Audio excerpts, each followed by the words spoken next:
Hello,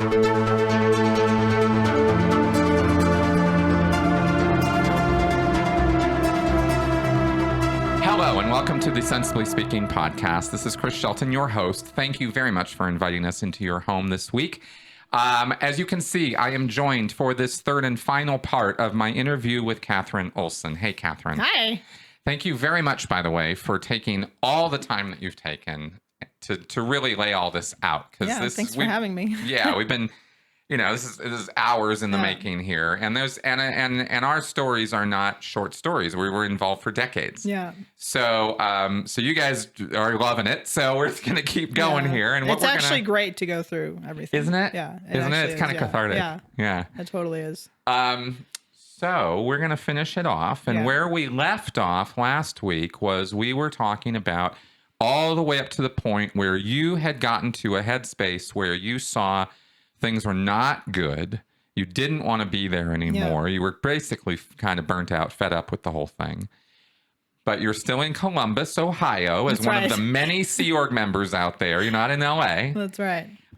You weren't married. You didn't have any familial connections or anything. So in terms of, picking up and taking off, that's kind of where we're going with this. But you had made a friend, or should I say external influence.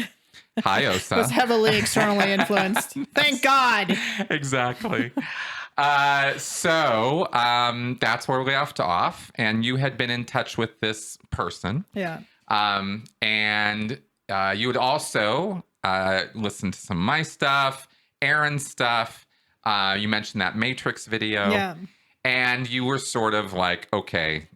And I thought it was hilarious that you were out passing out Scientology promo while listening to and reading, all of us and Theta monsters, right? So, right. Okay, so picking up from this, where should we... Okay, so I went over how he had sent me, my friend had sent me this very extensive email because he found the letter online that my mom had written, and she had laid out our whole story and what happened between us in 2007, 2008, which I already covered. And he was just asking me, did this happen? Did this happen? It was very direct, just yes or no. Did this occur? Mm-hmm. Because also at that point, he, being not a Scientologist, never connected to Scientology, never knowing really anything about it, anything about the structure or anything, he had looked up some stuff online for himself, and he had found out sort of what the Sea Org was and what it meant to be a Sea Org member, what it meant to be a regular Class 5 org staff member. He wasn't totally clear that I was a Sea Org member at that point, even though I probably told him, but then it didn't register at the time because he didn't really know what that was. Mm-hmm. And then he had found some stuff online about what the Sea Org was like and the whole, stuff with disconnection and people having to leave or people being kicked, just horror stories, which are all over the place if you just look. So he had seen quite a bit of that, and he started getting very worried when he realized, yes, I actually am in the Sea Org. And he was like, you're in the Sea Org, but you're in Columbus, and he didn't really get it. So I explained it as well as I could, right?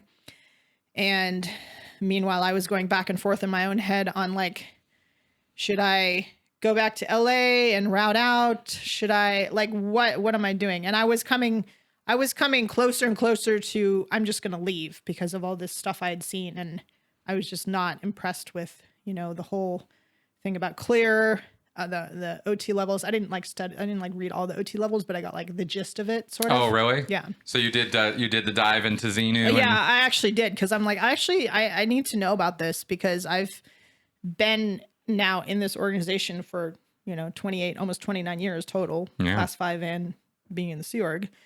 And I don't really have an idea what I'm doing, which is not right. I don't know what I'm working towards. If I'm working towards something that's total bullshit, I don't want anything to do with it because I'm not personally happy. So am I going to be happy once I get to clear and OT? And then I'm looking at it, I'm like, no, this ain't happening. Right. It's not happening. So because people are going to be curious, of course, right? Because just like me, you were in for decades on this faith that the upper someday bridge. you'd make it to OT, right? Exactly. Someday, right? And what you're told continually through the years, because I talked to every OT I could get my hands on, right, and sit down, and you're told over and over and over again, all the answers are there. Every mystery, every question you've ever had about life, it's all answered. That's actually why I started studying the Golden Age of Knowledge as extensively as I did, because I'm like, I need to find out what Scientology is and if I still want to be associated with it. That was sort of in the back of my mind when I started studying. Oh. Because I'm like, regardless of what people tell me or what I hear or whatever, I need to study it for myself. But I still wasn't getting something still didn't make sense. Right. Even studying as much as I had. And I'm just like, well, maybe when I get to OT or whatever, I'm just like. And that's what we were told is that everything's on the OT levels and it will all be answered there. Yeah.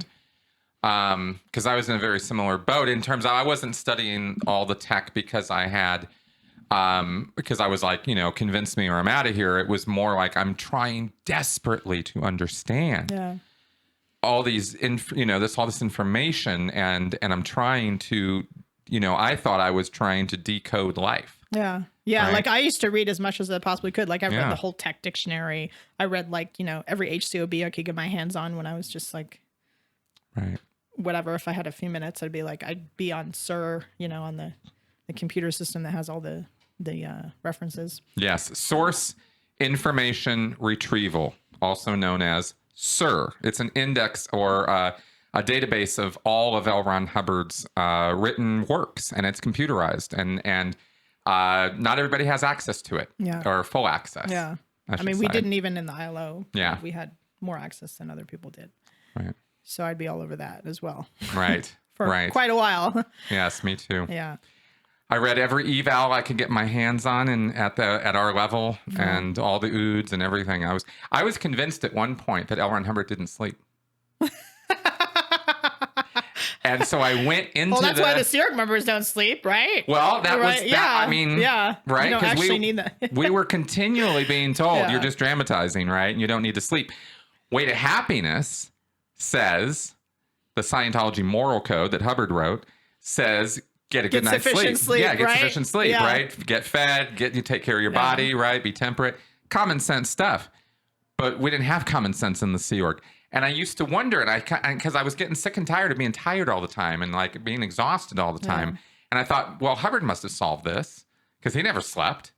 And then I go into the oods and I go deep into trying to figure this out. And I dig up schedules from the Apollo, from the ship and stuff.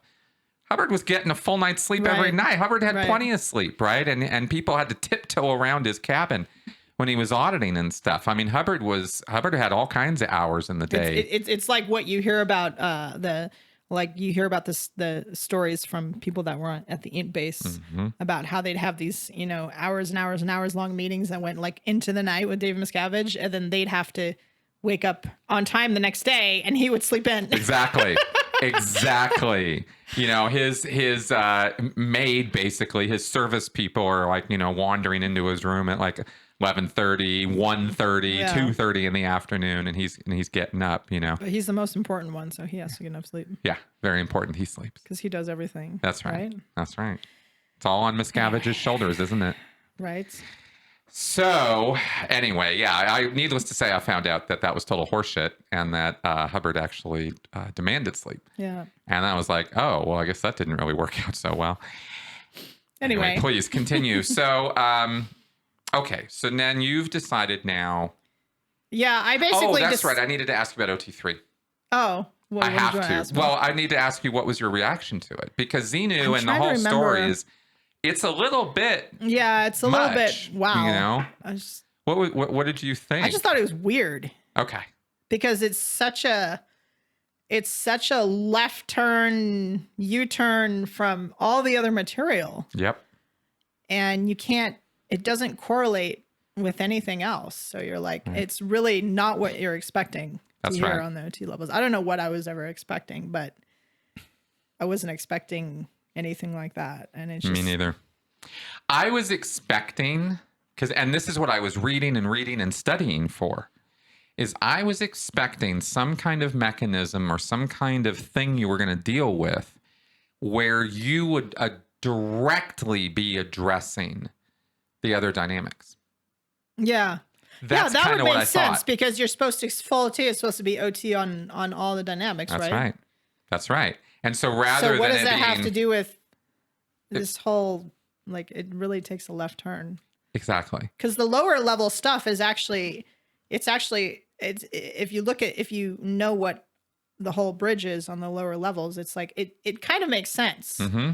And the sequence and everything kind of makes sense. And especially if you get into studying as much as I did on like the congresses and the advanced clinical course lectures, which he really goes into detail on the whole developmental track and why he developed what now became the SRD and how that fits in and how that is really important. And you're like, okay, that makes sense. But then it takes this whole like left turn into fairyland, and you're just like, That's right. Okay, I'm not impressed. No, I'm not really interested in that. I'm thinking. Exactly. And yet, as many OTs have told me over the years, all of the body thetan entity stuff and a lot of the other stuff is in the earlier works. You can dig that stuff up out of History of Man and stuff like that. But you don't really have the context to understand it in the way you understand it later. The only place I can think of where it sort of was in is if you look at some of the references on the assist technology, especially on like, you ever do hello and okay? Mm-hmm. So if you think about that, it's like, well, what are you saying hello to? You know, you can kind of correlate it to some of that, to some of the assist technology, but and some things on like entities and, you know, the GE, but that's even like, okay, fine. You have the GE and you have the Thetan, but where does all this other stuff come in? Right. Well, the obviously the confidential bit is, you know, you've got thousands of these entities stuck to you, right? And there's this whole horrible incident. That part isn't clear, but the existence of entities or separate, you know, life forms that are affecting you and stuff like this, it's kind of there, but it's not really clarified enough for you to ever really figure it out before Hubbard gets to OT3, and then he just flips the script and everything is opposite world all of a sudden. You know, all those voices in your head, it's not your own reactive mind, it's all these other reactive minds from all these other beings. Since I've been not studying Scientology, not in the environment at all, my universe has calmed down 100%. I'm like, I'm so much calmer. I'm so much more stable, like stably happy and stably not like worried about things. I'm just like, oh, it's the opposite of what I was expecting to happen. You know, you expect to be like, oh, I'm so messed up and whatever. And you're just not. No. You're really not. And neither is anyone who I've talked to. Like, you're totally fine. You're doing great. And you just like did the whole college thing. I think it's awesome. Thank you. And same thing with the Headleys, you know, Mike. Well, everyone I've talked to is so much more happier and so much more there than they were when they were in Scientology and in the Sea Org. Right. I knew Mike Rinder was when he was in the Sea Org, and he obviously he was always like, I don't want to say nervous, but like he obviously wasn't totally a happy person. He was very, I don't know what the word is I'm looking for, but anxious. Yeah, very anxious.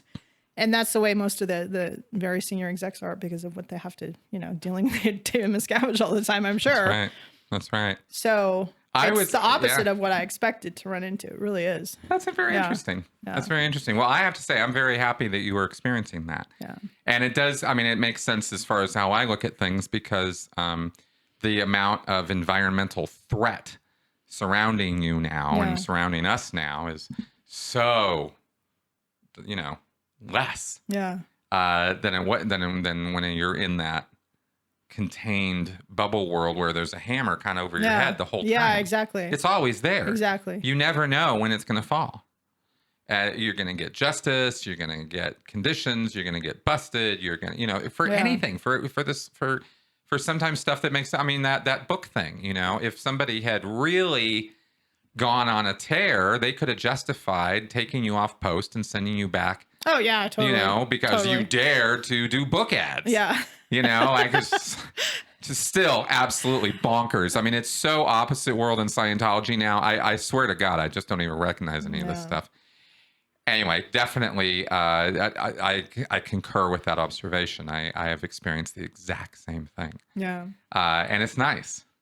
You know, Yeah, it it's is. really Isn't nice. it nice? It's so nice being on that environment and just Yeah. like you just get to chill. Yes. And you can go anywhere you want. You can do whatever you want, and you know what I mean. It's just like if you want to go on a drive for 2 hours and not tell anybody, you can. Exactly. If you want to drive up to the mountains for the day, and you can, you know what I mean. It's just like, and it's not like, oh, it's some big award, and you have to be upstat. And you have to be like, you know what I mean. Yes. Just, oh my god. Of course you do. Of course you know what I mean. I know exactly what you mean. I do. Yeah. It is so fun to watch you go through this process. Yeah, it's great. Yeah. And everybody's been great that I've talked to. Everyone's very supportive. Even the comments so far on the videos are just like, they're awesome. It's like, I really appreciate it. It's actually extremely supportive. It's really cool. Yeah, big time. Yeah. Big time. Yeah. Yeah. So, okay, good. Well, we did a little Scientologies there just to kind of get your reaction on the OT3 thing, but it sounds like basically, you know, I was furious. I was very mad when I read it because it was just so illogical and it didn't really fit in with any of the lower level stuff. And even after I've talked to some OTs and broken it all down and done a show on it where I kind of explained Tom Cruise's ego and why it's so insane. I saw that. Yeah. All the OT auditing. It totally makes sense. Yeah. It makes its own kind of sense, and yet it is so batshit crazy stupid that you're like, how does anybody ever buy into this? And of course they do because they've invested a couple $1 million in getting there. Exactly. Or their entire life if you're in the Sea Org. That's right. Yeah. That's right. You kind of have or your family is all in it, and so that's the only thing you've known, and that's what you do. That's right. And then when the burden of proof is go into a room and look at the needle move around, oh, there it is, it's proof, it worked. Yeah. I mean, you know, it's not exactly a high bar. Yeah. Speaking of the needle, something that pissed me off actually is I was talking to Mark Headley, and he was saying how you could basically take everything that and this makes sense with the current level of technology in the world. You could take everything that the EMeter does and you could practically like put that on something like an iPod. Yep. And meanwhile, you pay like $5,000, $6,000 for an EMeter. I actually bought an EMeter myself. I bought a white EMeter that's now sitting in Columbus. I don't know what they did with it, but but I bought one myself because I was like, yeah, I need a meter. And now I'm just like, what a waste. You could take that and you don't have to charge people $5,000, $6,000 for this thing. Actually, no, that's double that because you're supposed to have two. That's right. It's anyway. Yes. Yeah, it's a ripoff. Sorry. Yeah. It's a ripoff. Not sorry. Exactly. No, nothing to be sorry about there.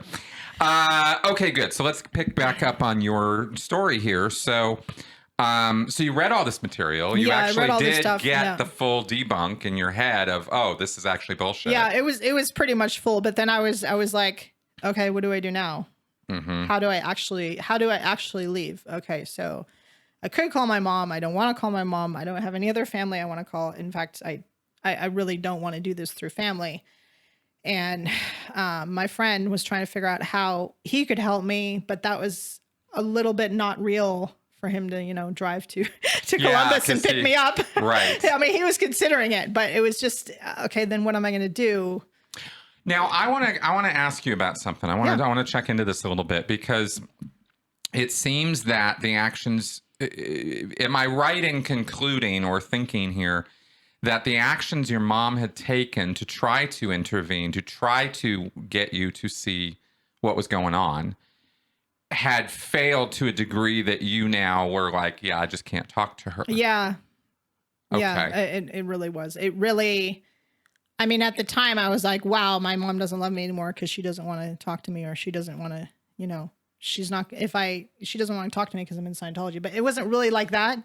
But it was more like she wouldn't like handle her situation or her standing with Scientology so that she could then have a relationship with me. So that was kind of like, I wasn't okay on that for a very long time. Right. Because you saw it as she's not handling her shit. Yeah.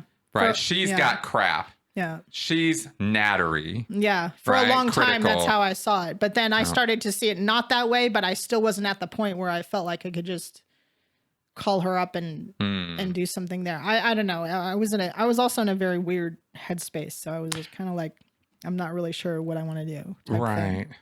Well, that's precisely why I'm asking you, because it seems that it's this balancing act, and this is why I stress so much to people out there that if you have family or friends who are in a destructive cult situation where they are all in, you're going to become the enemy if you don't manage that properly. Yeah, you have to do it slowly. You have to do it very light touch. And that's exactly what he did. Mm-hmm. That's exactly what my friend did. And it took a while. And it actually, I came to my own realization just by him asking me things, but asking me things that weren't like, like, why are you doing this? I've seen blah, blah, blah online, and not anything like that. Cause he knew that would just push me away. I'd be like, I don't want to talk to you. It was more like about me. Like, are you happy there? Like, what happened to you personally? Like with analyzing the whole letter from my mom, what happened to you? Did this really happen? Right. And then it gets me to like look at it and be like, oh, yeah, that's true. And we even went over like, I remember talking to him about the doubt formula before, because I explained the conditions a little bit to him. Mm-hmm. And I explained to him about the doubt formula, and he's like, well, what about if you're in an abusive relationship? Then what do you do? And do you announce to the person that you're leaving so they can shoot you? Or like, what do you do? And I'm like, oh, that's a good point. What a great question. Yeah. See, that's what I'm talking about, right? I'm just this is just object lesson here, case study. Like, seriously, all this stuff I preach to you guys, really important. And here's the reason why I'm highlighting this, or I want to emphasize this is QAnon supporters. This is Scientologists. This is JWs, Mormons, anybody in an extremist headspace of any kind. Social stuff, political stuff, right? You gotta slow your roll, man. Yeah. If you want to like change hearts and minds, you have to realize that what you're doing is trying to invite the person to change their own mind. You ain't changing it. They are. And they're not gonna do it, or they're not going to even consider it if they don't feel they have a good reason to review or examine or think about their beliefs. And it's these kind of personal, non-accusatory, non-argumentative questions that are going to get a person there way easier and way faster than you sitting there arguing with them. Right. I really want to stress this, right? This is how humans work. So if you're looking for how do you do it, here it is. Plus, it was like also pointing out things about the outside world. Like, if you weren't there, you'd have so much more time to pursue what you like to do. Because I was always trying to get into like an arts type, creative type post. Because I'm an artist and I love doing it. And I started to get into photography a little bit in my spare time, right? And I'm just like, God, I'd love to do this full time. And he's like, well, why don't you? I'm like, no, because I'm doing something more important, or so I thought. Right. But always, pushing that and yeah. Exactly. Yeah. Exactly. Just asking and not judging. Yeah, exactly. Yeah. Exactly. So he was masterfully helping you with this. Yeah. But now you came to the point where it was like, okay, well, how do I logistically do this? Yeah. And that went on for the rest of March, April, and some of May. So then, and it just kept going back and forth and just like, how and do I every do this? day you're reporting to post. Oh yeah. Doing your stats, passing out the promo, doing selling the work. Books. I was actually a pretty good bookseller. Oh, yeah. Okay. Because now we're a year after COVID has come out, so people are coming back out and. Yeah, and we were going out and we were doing promo and selling books and stuff. Okay. So at this point, just to pick up a little bit on the how many people were coming back in the org and stuff, had you recovered everybody back in? No, there was still a percentage of people that were like, no, I'm not going to do the protocols, and a percentage of people that were like, no, I really don't feel good about going out yet because of COVID. Right. And I don't want to do that. Like even the OT committee chairman's wife did not come back in the org for a very long time. And then both of his daughters as well. They didn't want to come back because they were like afraid of COVID. Just as an example, it's like the main guy who's like, you know what I mean? Yeah, so, like a top dog public level person going, I ain't doing that. Yeah, and then another major donor for the Ideal Org, like he'd donate like a lot of money. He was like, I'm not doing the protocols. And he required a whole extensive handling. And there were other people like that. And like I said, I wasn't directly on public lines, so I just kind of hear it through staff meetings and whatever, and be like, the ED announcing, we need to handle the last people that don't want to come in. And then you had new people coming in who you'd also have to handle to do his protocols, right? If they wanted to be on service. Yeah. I hadn't even thought about yeah. this. Yeah, brand new people coming in. Yeah. They're supposed to mask up and glove up and decon 7. What was supposed to happen is that every person that came in was supposed to see all these videos, right? On it was called Brief Breath in Eternity. This is your brief breath in eternity to basically, go full OT before the planet explodes. And it wasn't said exactly like that, but that was the gist. So everyone that came in was supposed to see these videos. And how many videos were there? I think it was like 3 total. Okay. And they tell a story? Well, they show them like the whole, like the stay well videos on like, mask, gloves, all the like common sense type stuff on like stay well. Like it was the whole stay well videos, right? Okay. And then there was the whole thing on what Flag did with the Decon 7 and how Decon 7 was like developed and how it was used. And that was a whole nother video. Yeah, that was a whole other video. And then there was one, then there was one on like, there was Flag Public that were telling like how great it was to be a Flag and how safe they felt and everything. And wow, how there was always people cleaning and they get their packages that were, with a little sticker saying this was sanitized or whatever, it's just all this stuff that they do for Flag Public. Okay. So it was this whole series of stuff that they're supposed to see. So then we're also supposed to show these to brand new people. That's why I have this look on my face right now. I'm like, how does this? Whoa, they must have been like, what the fuck are you telling me here? They're like, what is this? What is this? Yeah. So that was very odd to show to new people. I'll bet. Yeah. So they routinely pretty much were having a negative response to that. Yeah. I mean, some of them were like, oh, that's kind of cool on like the Decon 7 and everything. And, but like the Flag Public telling their wins and whatever, that was just like over their head. And then they'd end with like this thing on how, the planet's going downhill. They show like this, I think they read the Brief Breath in Eternity reference. Because the idea was like, go up the bridge while you can type thing. Meanwhile, the guy doesn't even know what the bridge is. Right. And it's just like, no, it was not made for a raw public. But then it started being, everyone's supposed to see it. Interesting. Again, how you couldn't make this stuff up. I in my wildest dreams, I never imagined they would screw things up this badly, this quickly. It's absolutely fascinating. So, okay. So new public. So are there first starts? Are people coming in and starting? Yeah, there was. There definitely was people that would start, but a large percent of them would end up leaving. Not just because of COVID, just because they're like, oh, no, I'm not really interested or I'm busy or whatever. Right. And the poor Div 6 supervisor. I felt so sorry for this guy. Because he would just get nailed all the time because he would lose students. So obviously he has out tech in his course room. It can't just be that somebody comes in and is like, oh, okay, this is kind of cool. But I'm busy with something else. Or no, I'm not really interested. It's like, it's the supervisor's fault if the person's not interested. And I was like, I don't agree with this. I don't agree that this guy just gets nailed on like how he has out supervisor tech. And I was just like, no. Yeah, exactly. Really not. It makes sense. It makes even more sense to me that Sea Org members would do that because with class 5 staff, most of the time there was certainly, oh God, the supervisor's kicking people out, right? He's out tech. He's not doing it right.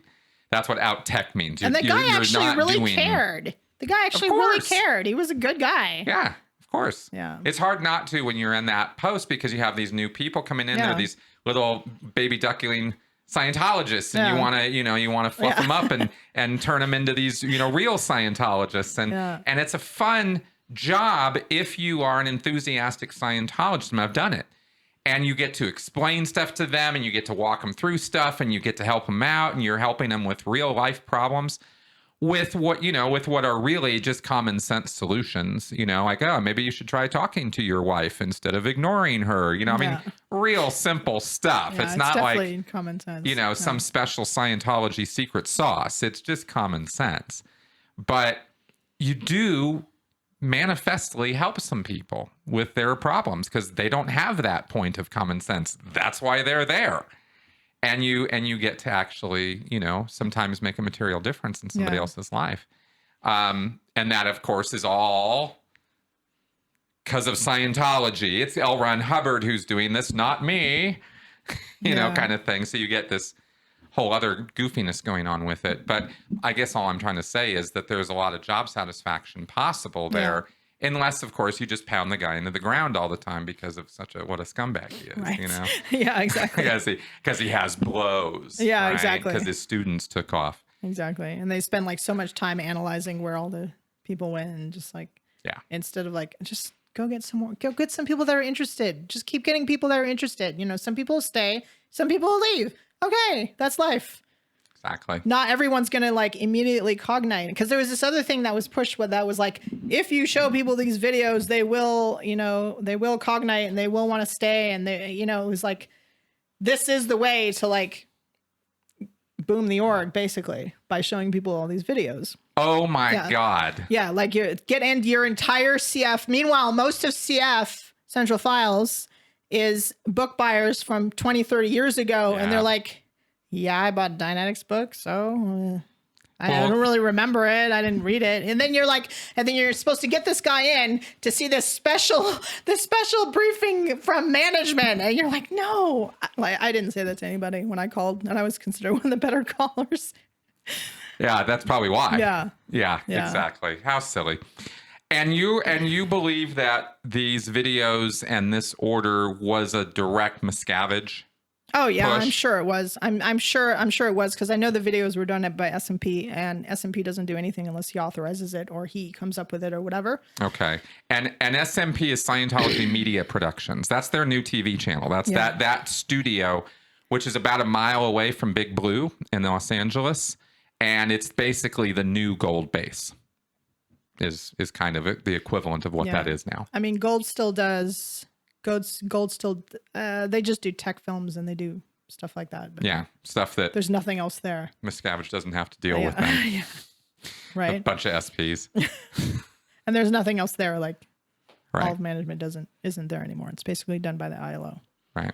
So, so we can look to Miscavige for this jewel of genius. Yeah, and maybe things were retranslated through management and whatever, and changed a little bit, but I don't think it was that much, because it was always like, this is the answer to getting people in. And meanwhile, in Div 6, when you deal with new people all the time, you're like, no, it's not. Right. No, it's not. In fact, and then they're also supposed to read IG Network Bulletin 44, the one that came out.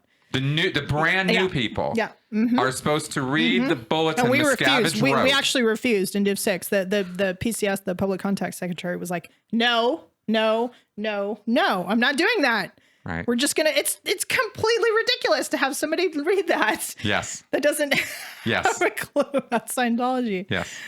Yeah. Okay.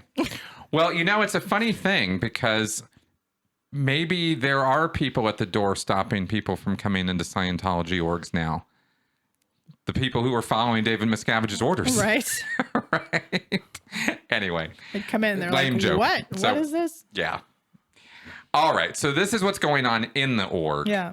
And you're trying to figure out the logistics of how to get the hell out of there at this point. Yeah. Because you're done. Yeah, exactly. Okay.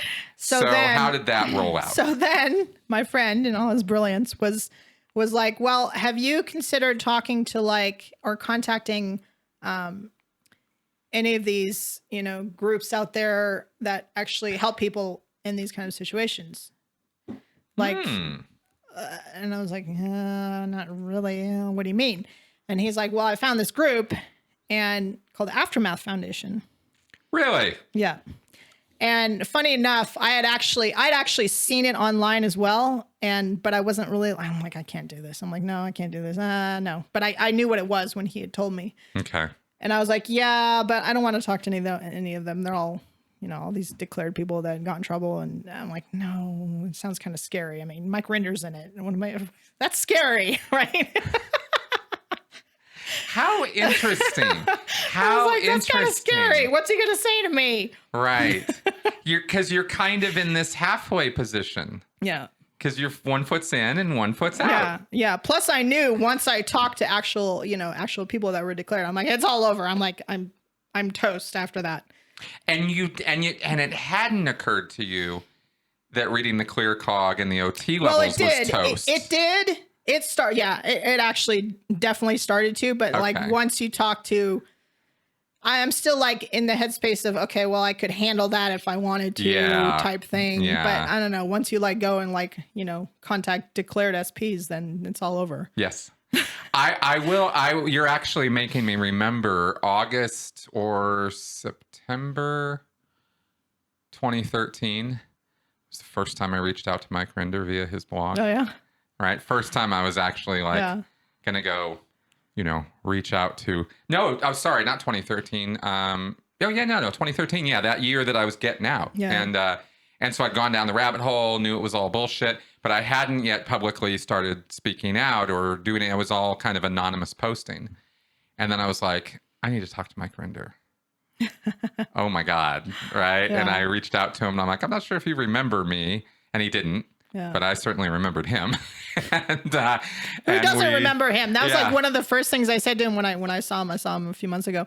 And I was like, yeah, when you left, there was no interesting events anymore. I used to love your briefings at the events. Yes. He was my favorite speaker. Yes, exactly. Like, where did Mike go? That's right. Because Mike would be the guy. I mean, I think you guys know this, but Mike was the guy who headed up OSA, the Office of Special Affairs. So he would come out with the most interesting stuff, the stuff we were just like, whoa, yes, I want to know about all of this, right? How we're going to take down psychiatry, and the psychs are going to jail, and it's he's just such a great speaker. He was a good speaker, and great sense of humor and everything. So I was like, when he stopped doing the events, I was like, where did he go? And then I found I left. I'm like, it sucks. Yeah, that's right. That was my response. True. So I definitely, and all I'm saying is I understand the trepidation there because I actually felt the exact same thing. Even after having been anonymously posting and nattering up a storm about, Miscavige and Hubbard and all that, it was like, oh, this is a big step. Yeah. I'm reaching out to one of the bad guys now. Right. I'm turning to the dark side, which is how they describe it in Scientology, by the way. They really do. They really do. Yeah. It's like it's like Star Wars type stuff, That's right. So what happened? Going to work with Vader or something. That's right. So what happened was, okay, so then he mentioned this to me and I'm just like, no, I don't want to do that. No, I really don't want to do that. And I kind of got a little bit like, with him. And he was like, I'm really sorry. I'm just trying to help. So then I think a couple weeks passed. And then finally I was like, okay, fine. But you're going to write to them. And actually we had a conversation the other day and he heard my video I did with Aaron and he's like, that's not what you said. I'm the one who said I was going to write to them. So I actually don't know who said it first. Who said he was going to write to them first, just to be fair. Okay. He may have said, well, I can email them, or I may have said, I want you to email them. I don't remember. But I do know that we decided that he was going to email them. Excuse me. But I was going to look at the email first and make any tweaks and say what I wanted to say and whatever, right? So then he sent an email and Aaron received it. We didn't know it was Aaron until a little bit later, but Aaron received it and it was like, what the fuck is this? It sounds so not real. So there's a Sea Org member in Columbus who's talking to a non-Scientologist and they're interested in leaving. Oh, no, they didn't. We didn't even say Columbus because I was like, don't tell them where I am yet. Don't tell them where I am. Oh, okay. So there's a Sea Org member somewhere in a Class 5 org. This sounds just totally bogus, right? Total bullshit. And me and Aaron laugh about this all the time. Yep. It is unusual. It was quite funny. Yeah. So then they answered back or Aaron answered back and was like, well, we can't really do a lot. You know, we need a little bit more information. Tell her to contact us directly. Right. And I was just like, no, I'm not going to do that.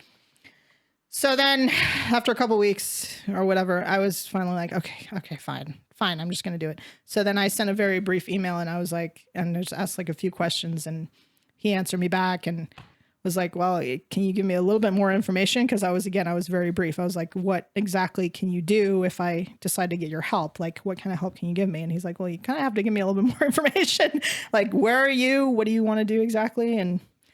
And he also said, and this was very important.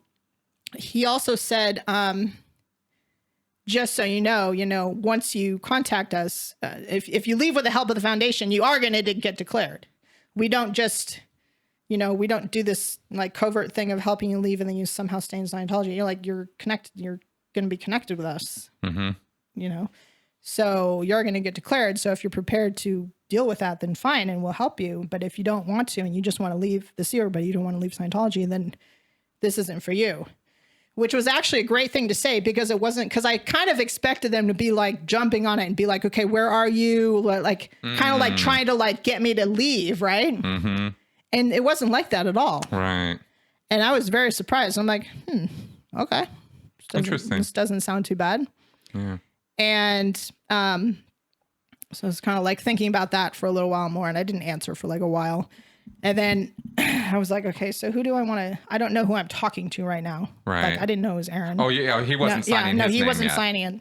Okay. And just to feed on what you were just saying, just to kind of, I want to comment on that a little bit is the Aftermath Foundation is not an intervention organization. That's not what they're doing. It's a support, and it's support for people who want support. So you gotta, and it's donations from people all over the world. It's amazing. Yeah. Like the amount of people that donate. It's really awesome. Yeah. Big time. Yeah. Big time. And so please keep going, guys. Exactly. Because this is what happens, right? But it's a support thing. It's not an intervention thing. And that is a very important distinction. Yeah. Yeah. And that was very important for me too. So then I was trying to decide like who do I want to talk to. So you can, if you go on the website for the Aftermath Foundation, you can see the members. You can see who's in it, right? Mm-hmm. So I was like, okay, I know Aaron from his videos. I know who Mike Render is. I don't know Ray Jeffrey, but I know who he is. I sort of know Christy. I don't know Mark and Claire, but they're from Gold. Okay, fine. And then if you go on the Stand League website, right? Uh-huh. You can see all the wonderful Scientology data about these people. Yep. All the well, I guess we'll call it black PR. Yeah, exactly. So I was kind of like, still like scared of Mike Render. So I'm like, I'm not going to talk to Mike Render. And I didn't really know the rest. And I'm like, okay, Christy's with Mike. And I'm just like, actually, I want to ask you about this. Mm-hmm. Okay. Cause you're on the fence. You're still like 1 foot in, 1 foot out. Yeah. So how did you now having seen OT levels, seeing behind the curtain to a great degree, had you yet been exposed to any of the personal information about L. Ron Hubbard and his life? A little bit, yeah. A little bit. So yeah, you knew just there from were like problems. some of the videos you did, and but I was more interested in the stories of people that left. Yeah. I was interested in all those stories, so that's what I looked for the most. Okay, fair enough. Yeah. So when you see the Stand League stuff, you know who's producing that. You literally know the people who are doing that, right? Yeah. And how much credence were you giving that information at this point? Because it sounds like there was still some... No, I wasn't. No, I was looking at that because I was actually just trying to get more information about the people that were in the Aftermath Foundation, because I already knew a little bit about each person. And I didn't really know Mike personally, but I knew of him. I sort of knew Christy. I didn't know Aaron at all previously. Mm-hmm. And I'm just like, okay, who do I want to talk to type thing. So then I looked up and I'd heard a lot of interviews, that Mark did. And then I heard Claire's story and I was like, okay. And I checked out the stuff on the Stand League. And as soon as I found the stuff on the Stand League where they talk about Mark's financial irregularities, and I'm like, that's probably bullshit. I'm like, that's bullshit right there. That's probably blown way out of proportion. Yeah. And that's probably bullshit. You know what? Actually, I think I want to talk to Mark. And so I wrote back to to Aaron on the email, right? Still didn't know I was talking to him. And I was like, okay, I'd like to talk to Mark Headley. And he was like, oh yeah, sure. Mark said he'll talk to you. You can call him or text him first, actually. Mm-hmm. And he gave me his number, right? And then I was like, okay. So then I was out the next day. I was out doing promo the next day for the whole day. And I texted him and I didn't really introduce myself. I didn't say like who I was or where I was or anything. I just like started talking to him. And it turns out, so while I was talking, so I got this story later, right? It was very funny. So while I was texting with him, somehow my ID on the text had my Scientology email in it. So it said Katherine O at Scientology.net or whatever, right? And I didn't know that because you can't see that on the iMessage thing on the iPod. It doesn't show you that unless you specifically go into settings and whatever. I didn't know that it showed that, right? So then he was online and he was trying to figure out who I was the whole time I was texting him when I hadn't told him who I was or where I was or anything. So then he found that there was this letter that Mark Bunker had read from my mom. He read it at this get together of all these people, and Mark was there when he read that letter. So then he figured out who I was.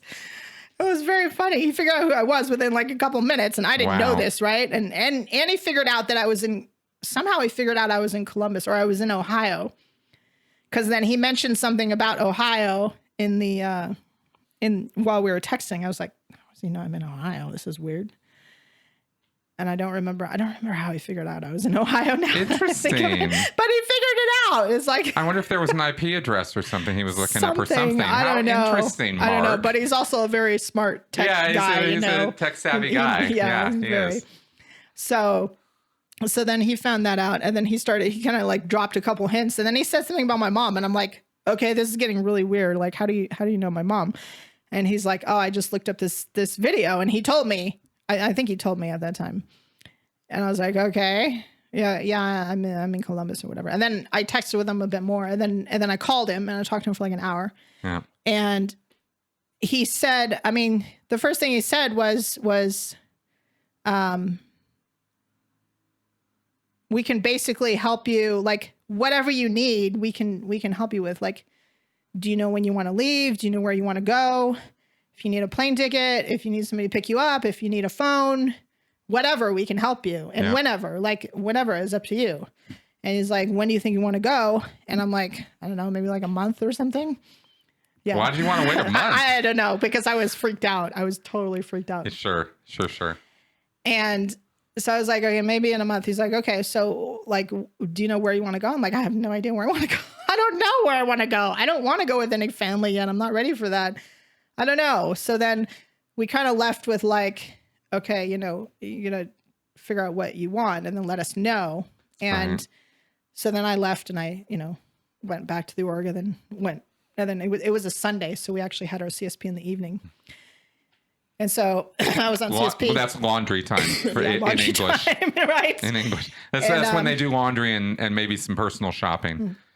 By the way, I just got to interject real fast for anybody out there who's wondering about why Mark was like so Johnny on the spot with tracking her down, is because it's not a stalker thing. It's a protection thing. The Aftermath is contacted by Scientology who tries to screw with them. Yeah. So Mark needs to establish who he's talking to for the safety of the Aftermath, not because because they get bullshit all the time. All the time. So, or I'm sure they get people saying, "Oh, I'm in Scientology and I need $30,000 to get out." It's just like, yeah, right. Exactly. They need to make sure who they're talking to. Yeah, exactly. I know that's obvious for a lot of you, but maybe perhaps some of you are wondering about that. So I thought I'd throw that on the table. So then I was at the apartments, and then I was checking my email because I think I gave him my email, or I emailed him or something. Or no, the Aftermath Foundation already had my email because I had written to him. Sorry. So then I get an email from Aaron, right, and like introducing himself and saying, just so you know, I was the one answering the emails and hello. and then he says, we were thinking that maybe we should just send you like someplace to chill out for a couple weeks while you figure out where you want to go. You can go to like a resort or something. I'm like, wow, that sounds amazing. Oh my God. I was like, oh, that sounds so nice. Oh my God, that sounds so great. So then we're kind of like tossing that back and forth. And he's like, well, when do you want to go? And I'm like, I don't know. I told Mark a month, and he's like, okay. And then I'm like, I don't know, maybe I can go this week. And I hadn't made up my mind yet what I was doing. Right. Yep. So then the next day, okay. So during this time I was going in session almost daily. You were. Mm-hmm. I love it. I love it. I love it. Were you going in session on? I was going in session on, and this is going to be, no one's going to understand this except the Scientologists, but I was going to session on quad grade 2. Okay. So the hilarity here is that grade 2 on the Scientology grade chart, right? You got 4 or 5 grades there. Grade 2 deals with overts and withholds, moral transgressions, in other words. So here she is in real life committing moral transgressions on a daily basis, contacting SPs and coordinating with them while going in session. Yeah. Oh, your auditor is just so busted right now. I know. I really felt bad for her. Yeah. That was one of the things where I had trouble going, because I was like, I really felt bad for her. Yeah, I know, it sucks. It sucks. But maybe she'll realize she should get out. Yeah, the EMeter doesn't work. Doesn't work. It doesn't work. As proven by the fact that And the other thing is that to me, in my head, I was like, this is not an overt. I'm trying to like handle my life and like have a happy life. This is not an overt. This is not going to read as an overt. Right. And it never did. And nothing came up. I actually kind of enjoyed the auditing. It was kind of fun. Uh-huh. And it just did not come up, right? So then, so I go to the org the next day. I'm like, I don't know what I'm going to do, and blah, blah, blah. So then I think by Tuesday, what had happened was, so I was going in session, and the way I was doing it was student auditing. One of the HCO staff members who was already tech trained was doing her next level. And so student auditing. So we were doing it in the course room, right? Got it. And so the supervisor had to go to quarantine. So I wasn't going to go in session until the next week, right? Right. And so I'm like, oh, this is perfect. This is perfect. Did they have to close the course room? No, I think they had someone else come in and supervise the public or whatever. Got it. But you didn't have a supervisor. Yeah, we didn't have a supervisor for the time we needed it. So I was like, this is perfect, because then I'm not going to go in session until next week. Because I hadn't gone in session since I talked to Mark. I hadn't gone in session. Because I was getting to the point where, okay, I'm not going to be able to live a double life for very much longer. It's just, it's not going to work. Something's going to go awry, right? So then he goes to quarantine, and is like, okay, well, you're not going to go in session until next week, because he's going to be out until next week. So I was like, oh my God, this is perfect. And then I was thinking, oh, I'm actually going to probably go to the university on Friday. Okay, I can actually leave on a Friday. Mm-hmm. So I think by like Tuesday or Wednesday, I had told Aaron that I could leave by Friday. And they were like, okay. So I had already, I was out, because I was out all the time doing promo and book sales and whatever. I would come back to the apartments when nobody was there, and I would change and go to the org and whatever. Right. So I had a little bit of time in there where I just started packing very discreetly, because I had a suitcase in my closet, and, you couldn't tell that I was packing because it was just a suitcase sitting in my closet. Right. So I did a little bit of that and got all my stuff in order or whatever, as much as I could. And then by Thursday, Claire sent me the boarding pass for my flight, because I told them like the time, okay, I'll be at the university at this time, and then I should get on a plane. Oh, sorry. Previous to that, we were trying to figure out where I was going to go. Right. Yeah. So, Aaron was like, well, do you like the mountains or do you like the beach better? I'm like, mountains. So here I am, right next to the mountains. That's how the questions work. Yeah. Otherwise you'd be in Florida right now. Right. Yep. I was like, no, I don't want to go to Florida. I don't want to be anywhere near Flag. That just feels weird. And no, that's okay. Yep. And so I was like, okay, well, you can go to Castle Rock with Mark and Claire, right? And be near them. And I'm like, yeah, that feels better actually than going down to Florida. So then they got me a plane ticket, and Claire sent me the boarding pass on Thursday. I was like, oh my God, I got this thing. This is real. And I was just like freaking out. I'm like, whoa. And then they got a volunteer, one of the volunteers for the Aftermath Foundation, who was in Columbus, agreed to pick me up and take me to the airport, right? So then Thursday night, Thursday night, I get told by my auditor, oh, guess what? We can go in session tomorrow morning. And I was like, oh, good. And I was like, oh, fuck. How am I going to, I can't do this. I'm like about to get on a plane right after I do that. I'm like, no, something's going to go wrong. I'm going to red tag or something and have to stay and I'm going to miss my flight. And I'm just like, oh no, I can't do it. So I was like, so I think I was texting with Claire at one point. She's like, well, just, of course, say you're insatiable. I'm like, yeah, right. So that's what I'm going to do. Exactly but it was just thinking. A freak out at first. I was like, oh, good. Exactly. See, one thing, one of the ways you can get out of this here is, right, is when you go into a session in Scientology, you're supposed to be well rested and well fed. These are requirements, right? And so if you were to say, oh God, I just got 3 hours sleep last night. I was tossing and turning. I'm sorry. You could legitimately get out of having to go in session by doing something like that. Is that what you did? Yeah, that's exactly what you can do. You can't really do that with an ethics interview. I mean, these days, actually, they try to make sure you're more sociable for an ethics interview because I think people have gone like nuts in them or something. It's like you haven't slept. Oh yeah, well, it's not auditing, and then they just it's horrible. Anyway, police interrogation on steroids. That's what these things are actually like. Exactly. Yeah. Okay, so that's Thursday night. So then, in the meantime, I had gotten, I had my phone back at that point, but it didn't have any service. But what I did is I got the plan reactivated and I got it set up with a hotspot so that I could use my iPod for a phone. So I essentially had a phone for a few days, right? And Thursday night. So then Thursday night, I couldn't sleep I went to sleep at like 1 and I woke up at like 4 because I was so wound up. I was like, and I couldn't go back to sleep. Yeah. Right? So then I went into the org and I told my auditor, I'm like, I'm really sorry, but I woke up at like 4 a.m. and I don't know why, because I didn't really know why I woke up at 4 a.m., which was true. It was like nervous stomach, tell an acceptable truth, right? Exactly. Except that actually, just to segue for a minute, that was one of the last policies that I read where I was like, no, this is just bullshit. The one on like acceptable truth. I'm like, and that was after I had like listened to like these interviews and stuff. I'm like, no, this isn't okay anymore. Right. So then I told her that and she was like, oh my God, she was so mad. Cause I was like about to finish. Like I had like one more session until I was going to be done. Right. I was basically she was done going to graduate her course. Yeah, exactly.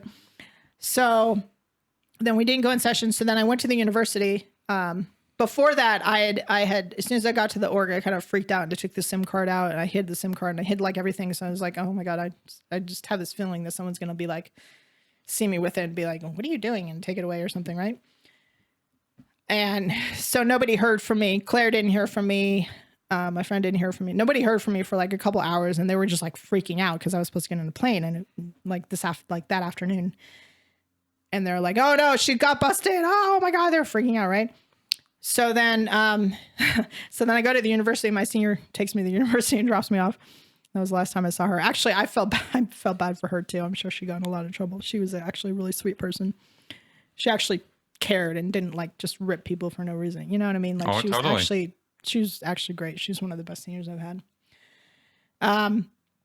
So then I went to the university and put my SIM card back in the phone.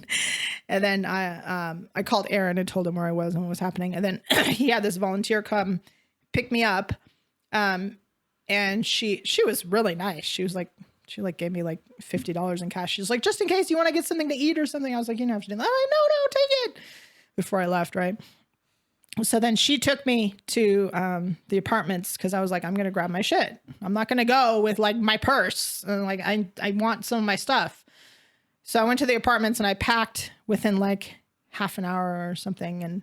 And I actually had Aaron on the phone the whole time. I'm like, I need to talk to somebody while I'm doing this. So Aaron was on the phone with me the whole time. And as I packed and I had like, I don't know, 3 or 4 bags or something. And she would take them and put them in the car. So it's like, I wasn't like going to the car with suitcases, which would look really bad because at the time, there was a fair amount of people in quarantine. And somebody from the COPE officer in HCO was on leave in the UK.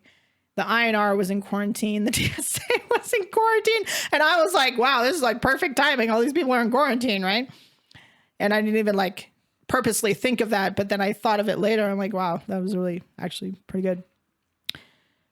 So then she took all my bags to the car and then we left. And then as we're like pulling out of the parking lot, there was 2 Sea Org members that were coming down the street towards us, people I knew. Right. And they didn't even look twice at the car because it's, it's an apartment. People live there and come and go all the time. And that was the last I saw of anybody. So then she took me to the airport and I waited around for a little while. Then right before the plane took off and right before they're like, turn off your devices and whatever. Right. I got a call from the guy who's supposed to pick me up from the university for the day. Right. And he was calling and I just hung up right away. And then I texted him and I said, basically, just so you know, I'm leaving. And I think I said, I'm going with family. I just made something up. I'm going with family, not my mom. I think I said something like that because I didn't know what to say. And this is totally my decision. And then I said, please tell Angela I'm really sorry. And she's a great person. Angela was my senior. And then I deleted my account. It was like this text now thing you can use on a device, right? So I deleted it and I made a new account. I'm like, I don't want to hear from anybody. I can't. This is too much. And then made a new one. And then I told everybody I was on the plane. And then we went. I went to Denver, and Claire picked me up. So that was the first time I met her. She gave me a big hug. I was like, this is so weird. This is so weird. I felt, oh my God, I felt like I was like in shock, right? I'll bet you were. And total stranger in a strange land. Total stranger that I've only talked to via text that I know very little about. And I just decided to like, I'm just going to go for it and trust these people, right? Wow. So then she actually booked a hotel for me in Castle Rock because I was like, I don't know if I want to stay with people I don't know yet. She's just like, it's fine. We booked you a hotel.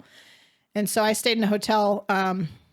This is the other thing. We went to get something to eat, right? And while we were eating, I got this call. I got a call from Aaron and then I got a call from my friend. And they had both received phone calls from the org. So somebody in that time had somehow gotten his number. I think what happened was because, okay, so there was a way in the org that you could actually text from the computer, right? You could get on the internet and there was different programs you could do. And I had specifically, deleted my account, deleted the whole thing, deleted my password. So there was no nobody, I didn't think anyone could access it, but somehow somebody figured out something and accessed it because they got both Aaron's number and they got my friend's number. And those are the only 2 people that I texted from that account. So I was like, okay, that was stupid. I shouldn't have done that. But I actually needed it sometimes when I was in the org. So, so then my friend gets a call from Columbus, right? He doesn't answer it because he looks, he's like, this is a Columbus number. He's like, she's not in Columbus. Nobody should be calling me from Columbus. I'm not answering this. He doesn't answer. Smart. And then Aaron gets a call and they say, is this blah? Because they think that they're calling my friend. And they're calling Aaron. Yeah, they're calling Aaron. Somebody from Columbus staff is calling this like major SP, right? I'm like, I'm sure when OSA found that out, they're like, oh my God, like, what are you doing? Because they didn't know who they were calling, well, of course. right? Yeah, I didn't do it on purpose. Yeah, exactly. Did Aaron pick up? Oh yeah, Aaron picked up and they're like, is this blah blah? He's like, no. And I think he said, no, this is Aaron. And then it's like, who's this? And I was like, oh, this is Michael from Columbus. Michael is the husband of the INR, and they were both in quarantine. And so I figure that, and he used to be in senior HCO in East US, in the CLO in East US. So he was used to like handling these type of things and whatever. So he was trying to call me. So he's like, oh, this is Michael from Columbus. And then I think he just hung up, or he's like, okay, this isn't who I was looking for. So that was that. The conversation ended at that point. Yeah. Those were the only 2 phone calls that we got. Interesting. Nobody else called. And then I got an email from Angela. And she was like, I'm really worried about you. I know you want to handle your family and I just want to make sure everything's okay. Please call me. And I was like, I'm not going to call her. And then I think I got a text from one of my roommates, was like, hi, what's happening type thing. And I didn't answer her. I didn't answer anything. But those are the only 2 communications I got. I didn't get anything else. So I'm like, I either figure, okay, they found out the Aftermath Foundation was involved and they're like, nope, we're not touching that. Well, the calling Aaron would have definitely been 2 and 2 would have gotten put together pretty quick. Exactly. So they're probably like, oh, we're not touching that. And then if they found out where I was, it's like, okay, I'm not right next to Mark and Claire Headley. They're like, well, I'm not touching that either. Yeah, and they would have had to have used spycraft to figure out where you'd gone. I mean, that's not something they would have had access to easily. So, well, no, they have access to see they have access to flights. They can see any flight they want because they have access to travel reservation. Any flight in the U.S. Yep. Mm-hmm. They have a travel reservations computer inside the HGB, inside external comm. They can look up any flight. So if they have someone's name, they can just, as far as I know, they can just look up the flight and they can see, oh yeah, that's where you went. How does a private entity have that kind of access? I don't know how they got it. I don't know how they did that, but I know that they have it. Yeah. I know for a fact because they can print airline tickets. Okay. They can give you the ticket just right there in external comm in the ILO. Yeah, how interesting. Yeah, right? So, because it used to be that they would have a line to a Scientologist who was a travel agent. Yeah, and they would have those people look that information up. Yeah. I'm talking about back in the 90s. Yeah. So clearly they've upped their game on this. I was not aware of that. Yeah. That's kind of scary to me, actually, that they have that kind of access. Yeah, they can see. How interesting. Yeah. So I'm sure they figured out really fast where I'd gone and put 2 and 2 together. I was like, oh, Denver? Oh, well, we know where she's going. Wow. She's either going to hang out with Chris Shelton or to go with the Headleys. Pretty much how it works out here. Yeah, exactly. And I'm not with the Aftermath Foundation, so odds are they're not coming to me. Right. Yeah. So then I stayed in a hotel for a few days, and then Mark and Claire were like, well, you could stay with us, stay in our guest room. You can save some money. I'm not spending the foundation is covering everything at this point, but it's a matter of where do you want to spend the money? Like, do you want to allocate it to a hotel or do you want to save it for something else? And it's smarter to save it for something else. And they have a great guest room. So yeah, so I stayed in their guest room for a few days. And I called my, I think 2 days after I was out. The day after I was out, I got a phone, of course. That's your own phone. I'm getting my own phone. It was great. It was like the best thing. So, so then the next day I called my grandmother and I told her I was out. And she was like, oh my God. She was like so happy, right? She was like shocked, but she was really happy. And then we were talking and she's like, so your cousin's getting married this weekend. I really wish you could come. And I'm like, yeah, I'm not really ready for that yet. She was like, oh, okay, I understand. And I'm really, really glad you're out. And I'm like, yeah, it's great. And then I was talking to Claire and Claire's like, why don't you go? You can go. Just go. I'll get you a plane ticket. You should go. I'm like, okay, I'm not used to this. I can just go wherever I want. Yeah, I can just go wherever I want. Yeah. So then a few days later, I flew up to Minnesota. I saw all my family that I haven't seen in years and years. Like my one of my cousins I haven't seen since she was 6 years old. Oh, and wow. now she's like married and has her own farm and has 2 wonderful kids and a really great family. And I stayed with them.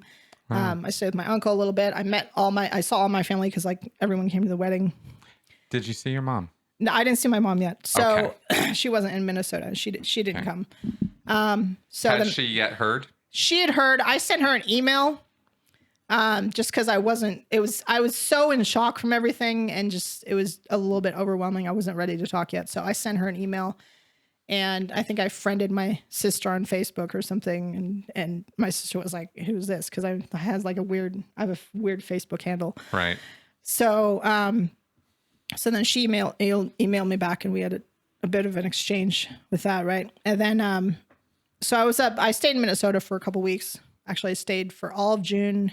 Oh, wow. And part of July, just because Claire was like, I'll just get you one-way ticket. Just tell me when you want to come back or tell me where you want to go. Or I had to come back because my stuff was still in Castle Rock.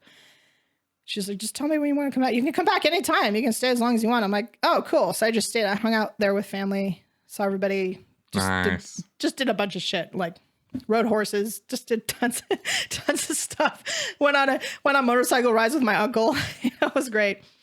So then, and during this time you were there any indication Scientology was trying to? No, nothing. Okay. Nothing. And no one has tried to contact me this entire time. Got it. And now they probably really won't try to contact me. And I can see why they might now be a lot more hands off. Oh, we lost them. They're gone. Yeah. And they don't do the whole security blow drill thing. Yeah. I also think there may have been a bit of a thing because my mom was declared and she made a bunch of noise at one point. And so it may have been just, Osa may have been like, well, if she goes, she goes type thing. Like, we don't care, you know? Yeah, totally. She's only been working here for 27 years and gave like, you know, a quarter of her life. Well, just let her go. Yeah. I was like, not impressed. Not that I want people to chase me, but I'm just like, really? Just nothing? Nobody gives a fuck? I'm like, okay, all right, fine. I'll make new friends. I don't know what to say. Yep, it's exactly how I felt. Yeah, I totally get it. Yeah. Totally get it. It's a real eye-opener because it really shows you, you know, that loyalty is a one-way street in Scientology. Yeah. And care and compassion is a one-way street. You are expected to give everything. Yeah. And they give you nothing back. Yeah. And if you decide you're not going to be, and if you decide you're not going to be there anymore, well, then you're not my friend. That's right. You're not my friend anymore. That's right. Obviously. Yeah. So I stayed in Minnesota for a few weeks, and then my mom's birthday was coming up in towards the end of July. So and I hadn't done anything. I couldn't figure out what I wanted to do, what I wanted to say. I'm like, I don't know what to do. So it was like 3 days before her birthday, and then I'm just like, and then I think I was talking to Claire, and I'm just like, you know what? Maybe I should go and see her, or maybe I should surprise her on her birthday. Now that might be kind of cool. Or Claire may have even suggested it. I don't remember. But I was like, okay, I'm going to go in the next couple days. I'm just going to go. I'm going to go and show up. And so I told my sister, I texted my sister and told her I wanted to surprise my mom. And she was like, oh my God. So I'm like, yeah, you have to pick me up and stuff. So then I hung out with some family some more, you know, saw my grandmother one last time, saw everybody again. And then I flew to Portland on my mom's birthday. My sister picked me up, stopped and got like, you know, little flowers and cake and stuff for my mom. And then we went to her apartment and surprised her. And it was great. Now, at this point, she knew you were out. She knew I was out. But she didn't know you were coming. Yeah, she didn't know I was coming. Okay. So, yeah, that was... How nice. Yeah, it was great. How nice. It was great. We actually videoed it. We videoed it, and I sent it to Claire so she could share it with the foundation so everybody could see it. Yeah, it was. I mean, what a soft, wonderful landing you got. Yeah, exactly. You know, I mean, really. I mean, that really makes my heart warm because, well, you know, because some of us had a little bit of a harsher experience. Yeah, I've heard the stories. I've heard there's, you know, Claire's story of you know, at a bus station refusing to leave with people, and just like, oh my God. And I've seen things happen over the years and people get recovered. I'm just like, oh, I wonder how they got recovered. Yeah, you know? Exactly. I'll bet you did. It's not good. It's very traumatic. It's already traumatic leaving. Yep. Because it's just a shock. It's like, it's very different. Yeah. So then I stayed in Minnesota for a couple weeks. We hung out, we talked, we went to various like really nice places. We went, like me and my sister and her husband went up the coast. I got to meet my sister's husband that she's been married to since 2015 that I didn't even know. Great guy, by the way. Really, really good guy. And hung out with her. We did various things and hung out with my mom and her partner. And it was just great. And I was there for 2 weeks. And then I went back to Castle Rock, and then we got things rolling. Like, I started like, you know, I went to get my driving. I did my driving test. I could do my permit, get my permit, practice driving. Claire helped me. Claire like is amazing, by the way, just in case nobody knows. She's totally amazing. And she just like handled everything. Like she scheduled all my appointments. She's like, okay, we're going to do this. We're going to do that. Cause I didn't have a clue. Like, okay, what do I do first type thing? You know, I need to get my license. I need to get an apartment. I need to get all this stuff, right? I didn't have hardly any clothes. I was like, went clothes shopping. That was fantastic, by the way. Go and buy some clothes you can actually wear more than like twice a year, right? Yep. Exactly. And then building up a life. Yeah, and then she taught me how to drive. I went to driving school. I had my license by, I think, end of September or so. I had my license. And I got a job. Actually, I got a job in Castle Rock. I was working at the UPS store in Castle Rock, which was actually really fun. It was a lot of fun. I get to like talk to people, and it was very chill, and it was a lot of fun. And the manager was a great guy. Okay, now people are gonna have questions about this, so let me ask you about this a little bit. What'd you put on your resume? Oh, actually, Claire helped me write the resume, and she wrote in such a way where it's kind of vague. She didn't put, like Church of Scientology, whatever. She just put like different. Like I listed out different things I was trained in and different things I could do. So it was a resume that kind of tracked skills rather than job history. Yeah, exactly. Yeah. You got it. Yeah. And that wasn't even such a big deal. Getting a job at UPS was like simple. Yeah. It wasn't like a whole like resume thing or anything, because it was just like, he hires like high school kids all the time anyway. And it's very, it was a lot to it, but it's a very easy to work there. Right. So. Well, this is good news and good information for people, right? Because it is a matter of, when you got this wonderful time where you got to have a little bit of a buffer to get your feet on the ground. But once you get down into it of, shelter, transport, food, you get your basics covered, right? This is a common problem and question that people have coming out of these situations is, you have, the aftermath is great because it puts a support network immediately in place for you. Yeah. My support network was my family, right? Because I was falling back on that. Yeah. Some people do, some people can't. So, but it's not impossible to get yourself settled and get a job, even with all this culty crap in experience and job history of 30, 28 years or whatever. You fit right in and you got going. Yeah. And I want people to I want to highlight that because people can do that. It's not impossible at all to get settled. Totally. Totally. Yeah. Yeah. And the other thing that's interesting is during all of this, I'm of course trying to still like sort out my own head. Like I felt very weird for a long time. I felt really weird. Because it's like you don't know how to introduce yourself. Okay, what have you been doing, or what do you do? And, just normal conversation. Yep. And it's kind of hard to say, well, I've been stuck in Scientology for 28 years. How about you? Yep. It's like, do you have kids? Nope. Are you married? Nope. It's just like you feel really weird. So actually, you feel very disappointed in the fact that you thought you were like giving like so much to this organization and you're going to get so much back and it was so worth it. And then you get out in the real world and you find out that there's actually a world that's actually a nice world. You know what I mean? Yes. Despite all of its problems and whatever, it's a really nice place and there's nice people. And, the SPs are not what you think at all. At all. And I'm sure there's crazy people out there, but I haven't met any specifically yet. So, yep. No, it's not the Insaneville that they, preach it is. And also, I noticed you're not flipping burgers at McDonald's. No, I'm not flipping burgers. And actually, that may have been kind of fun. I wouldn't.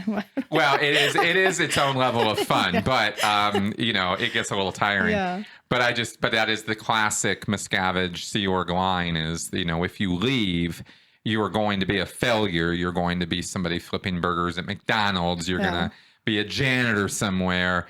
It's a very cynical, depressed sort of, you dare not leave because all these horrible things are going to happen to you. Yeah, you're just going to have a pointless life with no purpose. You're going to have no purpose in your life. I'm like, I actually have a lot of purpose in my life, a lot more than I have in the 28 years I was there. And I can actually like follow my purpose line now instead of being like squashed all the time. That's right. On what you want to do. That's right.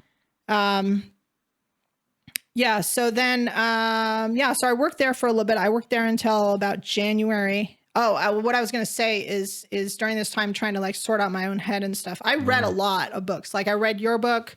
I read John Atack's book, which is fabulous, by the way. And he's very good. I listened to all his videos. I hope he sees this because he's really, really good. I actually friended him on Facebook and I think he's great. I'll let him know. Yeah. He's great. I watch his stuff all the time. Like every month it comes out, I'm like, oh, John's got a new video out. And then I read Jeff Hawkins' books. Actually, the Closing Minds book was the best. I highly, highly recommend that. And I told him that too. Yeah. Is that it really helps because the ethics technology is a huge part of Scientology, huge part of the Sea Org. Yep. And to try to sort that out in your own head is very important. I actually read the book twice because I was like, this is so good. It's great. It helps you a lot.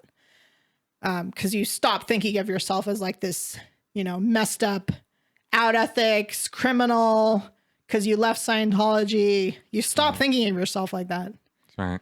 Since all the ethics conditions lead back to stay in Scientology, go up the bridge, give your whole life. It doesn't lead back to like, okay, what do you need to do in your life to actually be a happy person? That's right. That's right. It's impossible in a Scientology context or culture to do those Scientology procedures, which are supposed to, these formulas we're referring to, are supposed to be steps you can take to improve your life. It's impossible to do those things without reinforcing Scientology in your life and keep coming back to it and back to it and back to it, as you're pointing out here. So it's Jeff's deconstruction of that is quite good. Yeah, and actually the very first book I read was Steve Hassan's book, the Combating Cult Mind Control. Mind Control. I actually listened to that on audiobook. I was just like flat out listening to it. That was the first one I read too. Yeah, I was when I was up in Minnesota, I was listening to that. Aaron recommended that, which was great. And it because it really helps. It helped a lot. Like that was one of the key things for me. So then did the examples that Hassan gives from other groups help clarify your situation? Yeah, definitely. Because there's a lot of I found out there's a lot of similarities to other groups like what is it, Jehovah's Witnesses, the whole Moonies thing. I was like, wow. And I never knew what the Unification Church was before. I would see stuff sometimes. I'm like, what the heck is a Unification Church? Yeah. And now you know. And it's just like, wow. And I started listening to this one interview you did with this girl about the Moonies, which is Jen Chiappa. Yeah. That was fascinating. Yeah. Yeah. They are, I didn't know all that before interviewing her about the extensiveness of the labor trafficking that the Moonies engage in. And it's really on par with Scientology, is actually even more so in destructive and just straight up blatant abuse. Yeah. Yeah. Especially of kids. It's really bad. The Moonies are awful. Anyway, sorry, got on a tangent there, but oh, it's okay. Yeah. So I was doing quite a bit of that. And of course I was, I spoke to my mom quite extensively, got her, her whole side of the story and what happened earlier.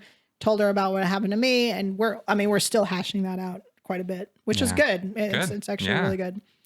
And I've talked to a lot of people. I've talked to Claire extensively. I've talked to Mark, and it's just been great. And and of course I've talked to my friend a lot because he's extremely supportive.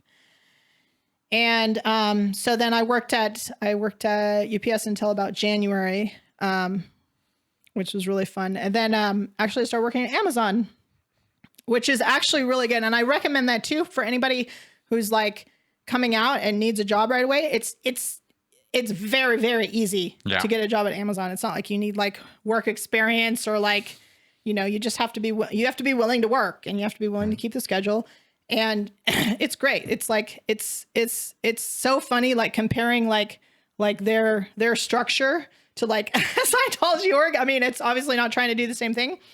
Because it's actually trying to like produce a product that people want, right? But it's very simplified and it's very smart the way they're set up. And it's like the managers actually give a shit about you and ask how you're doing, and it's actually great. And the work is easy.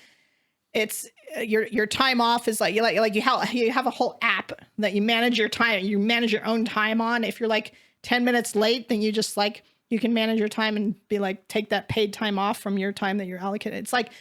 It's actually very good. The benefits are good. You get medical 401k. I have a 401k. Isn't that amazing? I thought that was so funny because we used to joke about that in the Sea Org. Really? Yeah. We used to joke about it. They'd be like, where's my 401k to our senior or whatever, right? Oh, that's so funny. That's so funny. Yeah. Because we never joked about retirement. We just joked about how we were making, another day, another $1.75. Yeah. That was the RPF joke. That was actually something that got me thinking while I was still in, and I was trying to figure out what I was going to do, is what's going to happen to me when I get too old to work. And that was something my friend made the point on too. He was like, what do you do when you can't work anymore? And I'm like, is there some like retirement plan? Or I'm like, no. And I started thinking about it. I'm like, what am I going to do? I don't want to go hang out at the, in the birthing building, or they send them to some like cheap retirement home or whatever. You know what I mean? It's really... Is that really not good? Those are the two alternatives that I have seen for senior citizens in the Sea Org. Yeah. Out in the public world, it's family, it's friends, it's retirement accounts, it's you deal with your stuff. But in the Sea Org, I have seen either they go to a reduced schedule, gradually down until they're really not working much at all, and then they kind of die off, right? Or I have seen some Sea Org members go out and go to a retirement home. Yeah. There were like 2 or 3 that I saw that with my own eyes. And I guess I'm wondering what did you see or cross that's basically what I saw. Those 2 things. Yeah, do you know what the determining factor is for somebody to go to a retirement home versus? I think the determining factor is, are they going to be like some like weird problem? Are they getting like mentally? Oh. That's kind of what I think it is, because there was one guy who used to be in estates in the HGB and the ILO who finally went to a retirement home, and he was a bit off, like Alzheimer's maybe, maybe or memory issues or something. Something okay, like that. I mean, that's kind of randomly happens to people. Yeah. Okay, and that was the determining factor to put him into a home versus having him stay on the base where he might need to be supervised. Yeah, that's just sort of what I observed. Nobody said that. To me. Okay. But that's kind of what I observed. And then you also had like if somebody got like super like medically, like really messed up medically, like there was one woman who I think she had a stroke, and they had this, the MLO had set up, she had a couple apartments for people off the base. I think there was a little house that was being rented at one point, whereas like people had like medical issues, but really serious medical issues. Like there was a friend of mine who had cancer who had to live off the base because they're not going to have her die on the base. Right. So she had to live in an apartment by herself off the base. So there was stuff like that because of can't have dead bodies turning up on Sea Org bases. They really, really hate that. Did you hear? I mean, I'm just wondering if you'd had heard about when they sent all the senior citizens from Flag to PAC. I heard something about that many years ago. They did a mass export, everybody out of Flag, no more senior citizens. That's like early 2000s or something. I heard something about that. I don't think we ended up with anybody at the ILO. I guess they all went to PAC or something. I think they all showed up at PAC, and then they were sort of distributed from there. Yeah. But yeah, I remember that happening because we were all like, what? Yeah. And well, shore flap or whatever. And we were all like, and it wouldn't be here? Yeah. If they die here, that's not a problem, but at Flag it is. And then of course you're harshly reminded that Flag is its own thing. And it always has been. And the ship as well. Yes. Yeah. That's right. Can't have any of that going on there either. Interesting. Very interesting stuff. Okay. So, good. So you have settled as far as work and, transportation. Yeah. And I have a 4-day work week, which I love. Nice. That's the greatest thing. I get Thursdays off. Thursday is my favorite day now because I can just sleep in on Thursday if I want to. So it's been a year now, right? Yeah, it's actually tomorrow on June 11th. It'll be 1 year. Okay. Exactly 1 year because I left on the 11th. Okay. Yeah. There are so many things still ahead of you, I know. Yeah. Because whatever. But it took me longer than a year to get over Thursday at 2. I'm sure. Let me put it that way. Now I don't give a shit. Now it doesn't even faze me. I don't think about it at all. But it took a couple years for Thursday. Every Thursday, I'm like, I have the day off because Thursday, Friday, Saturday is my weekend, right? Right. So I'm like, I have the day off. I can do whatever I want. This is great. Exactly. It's not relying on some bullshit CSW, some bullshit statistics. Yeah, exactly. But it's still it's definitely like an ongoing process. Like I'm watching videos all the time and I'm reading things all the time because I'm just like trying to sort out my own headspace. And I made an analogy to someone where I was like, it's easy to change your location. It's not as easy to change your mind. Changing your mind takes a little bit longer. Right. But once you change your location and get out of that environment, then it's much easier to change your mind. It's hard to change your mind while you're there. Big time. Yeah. It's probably the most the closest analogy I can offer people that I think everybody could kind of get their wits around if you've ever experienced anything like this is moving to another country. It's not exactly the same as moving to another city. It's more, right? When you leave a cult, situation, you're literally going from one culture, one world into another one. And the language changes. Oh, yeah. Have you noticed? Actually, I didn't have as much trouble with that. Nice. Because I started because when I was in Columbus, I started talking to a lot of brand new people. And so you automatically adjust your language and stuff. Right. So it's not as hard for me. Well, good. Yeah. I'm very happy to hear that. Yeah. It can sometimes be a bit of an adjustment to purge some concepts. Oh, yeah. PTSD-ness. Yeah. Right. Every time you get a sniffle, it's like, Yeah, like I snapped myself in the head with this like metal thing on accident. I was like closing this thing and I snapped myself right here. And I'm just like, oh my God, I was like so upset about it for a few days. I'm like, not consciously like thinking, oh, I did something bad, but kind of like feeling like that. Yeah. And then when I realized that's what I was feeling, I was like, okay, no, I need to stop. I need to stop that. That's not what happened. It's interesting, isn't it? I was just wrong place at the wrong time and too much force on something, and you accidentally hurt yourself. Okay, big deal. It doesn't mean you're. Yeah, it's interesting. Yeah, it's interesting because some of these things exist at an emotional level, not really at a thought level, right? And so you still feel weird, even though well, that's not the thing. I'm not being suppressed right now. And yet there's still this feeling of, oh, something's off here. That's why Jeff Hawkins' book was so helpful because he goes over that. He breaks down the whole ethics book, which is just great. Beautiful. He did a great job on that. The other one I had a hard time getting over was Surfax. Oh, yeah. Just personally. yeah, totally. Because in Scientology, there's this whole thing about this mechanism that you have that makes you right and other people wrong. And you dominate other people and escape domination by using this thing called a service facsimile. And man, it took me years to get over that. Just years. Because it was this very complicated kind of mechanism. It's total horseshit. It has nothing to do with anything in reality at all. Yeah. But it's just some of these concepts are just so slow to die in your head, So anything else in terms of what you have found helpful? You've been reading a lot, talking to people. Any other factors to your recovery process so far? Reading or listening to other people's stories. Like, I also read Amy Scobie's book, which was great. Yeah. That was a really good one. But like understanding other people's stories and understanding like the viewpoint of people who are outside of Scientology, what they actually think of it. Yeah. And really understanding that instead of just being like, oh, they have black PR. Oh, they just have black PR, because you run into that all the time in book selling and doing promo and stuff and be like, no, I'm not interested. Or people would be like nasty or whatever. And you're just like, oh, they must have gotten black PR. No, they must have gotten actually what is really going on in Scientology and you don't have a clue.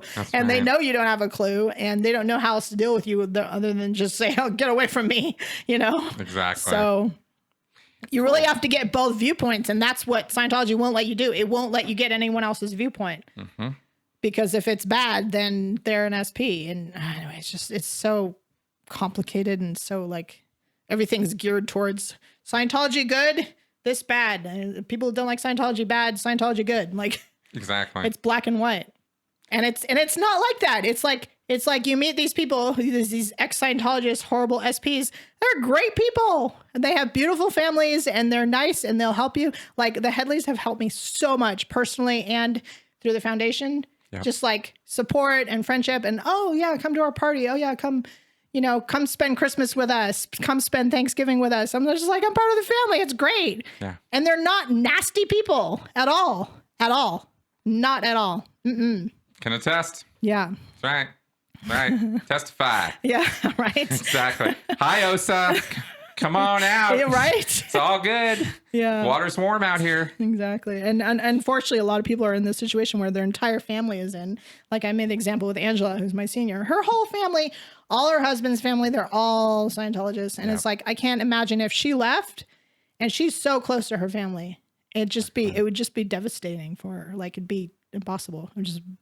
I don't know how she would do it. Yeah, exactly. Which is just sad because you should be able to, if you're in a religion, you should be able to leave that religion and still talk to people that are in it. You think?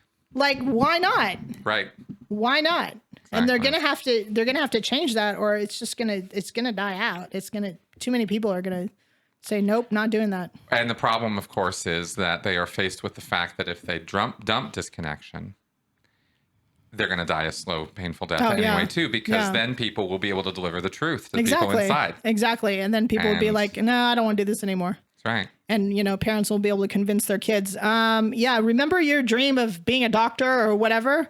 You can still do that without them being declared or disconnected from their family, from their children, That's right. And the thing is that they could, with the changes that we've seen, theoretically, they could dump disconnection.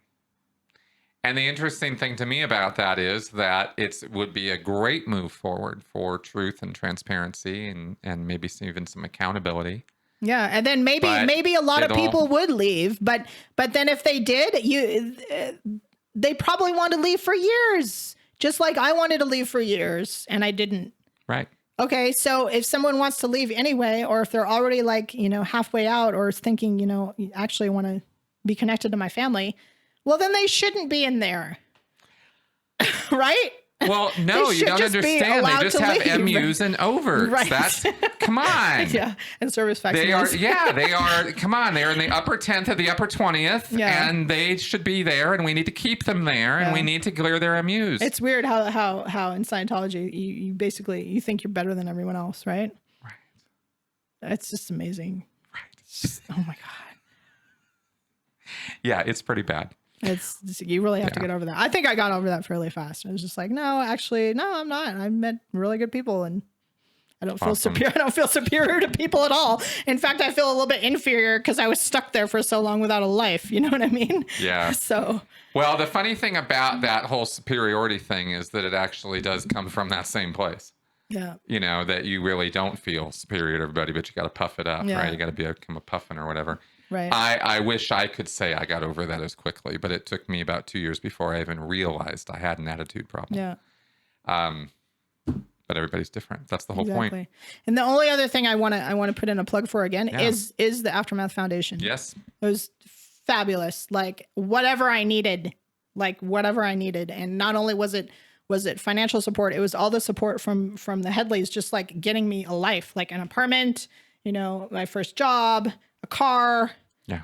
I even got a bike because before I could drive the car, I got an electric bike. I was riding a bike to work, which was, oh my God, I loved it. Riding a bike in Castle Rock is so nice. Yes. I go like every weekend now. Get the trails in Castle Rock, but it's so important. So if anyone wants to know like what they can do to help, just donate to the Aftermath Foundation. Yep. Like, don't even I can't even actually think of anything else that would be more helpful than doing that. In terms of direct contribution to people escaping, that is absolutely true. Yeah. Find to speak out and do different things like that and, help people that way. But as far as like contributing and what can people do, they should definitely do that. Big time. No, hopefully this will result in an increase in donations. I'll have to ask them in a couple of weeks. Hey, yeah, exactly. I really hope it does. Chris Shelton endorses this message. Yes, support the Aftermath Foundation. That's right. Absolutely. Thank you. You're welcome. Thank you. Yeah, this has been fun. Yeah, it's been great. Okay, folks. So we have reached the end of the line here. I hope that this entire interview and update on Scientology, what's been going on lately, has been educational, informative, and entertaining. That is the goal here. And I certainly think it has been. I think we've done some good stuff here. Yeah. And of course, contributing to the bigger conversation right now of, is Scientology actually like really legit on its way out? It's an interesting question. You know, it's we'll have to see. We'll have to see. So thank you very much for all of this. Thank you. All right, guys. Okay. I'll see you guys next week. Bye-bye. Bye.